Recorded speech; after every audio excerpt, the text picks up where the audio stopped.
નમસ્કાર, આપ જોઈ રહ્યા છો ઓસ્કાર ગુજરાતી ન્યૂઝ. હું છું ભાવના ચૌહાણ. અમરેલી જિલ્લાના જાફરાબાદ શહેરમાં સોશિયલ મીડિયામાં બ્રહ્મ સમાજ વિશે કરવામાં આવેલી કથિત અભદ્ર ટિપ્પણી અને વાયરલ થયેલા મેસેજને લઈને સમાજમાં ભારે રોષ ફેલાયો છે. આ સમગ્ર મામલે બ્રહ્મ સમાજના આગેવાનો દ્વારા જાફરાબાદ પોલીસ સ્ટેશનમાં લેખિત અરજી આપી જવાબદાર વ્યક્તિ સામે કડક કાયદેસરની કાર્યવાહી કરવાની માંગ કરવામાં આવી છે.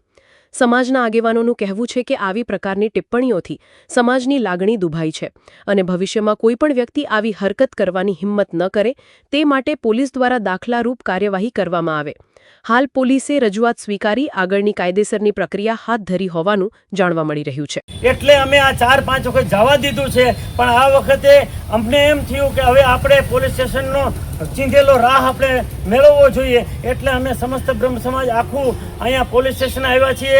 અમે અમારી નકલ અમે પીઓસો સાહેબને આપી છે અને આમાં સખત કાર્યવાહી થાય એવી અમે આ પોલીસ સ્ટેશનમાં અને સમસ્ત જાફરાબાદના તમામ કાસ્ટ અમારી સાથે છે. અત્યારે અમે બ્રહ્મ સમાજ આગળ આવ્યા છીએ અને જે કાંઈ આ ઇતર સમાજની અંદર એડમિનની જવાબદારી છે અને જે ભાઈ આ કૃત્ય કર્યું છે એમને આ સજા થવી જોઈએ. ભાઈ જય જય પરશુરામ, જય પરશુરામ, જય પરશુરામ, જય પરશુરામ.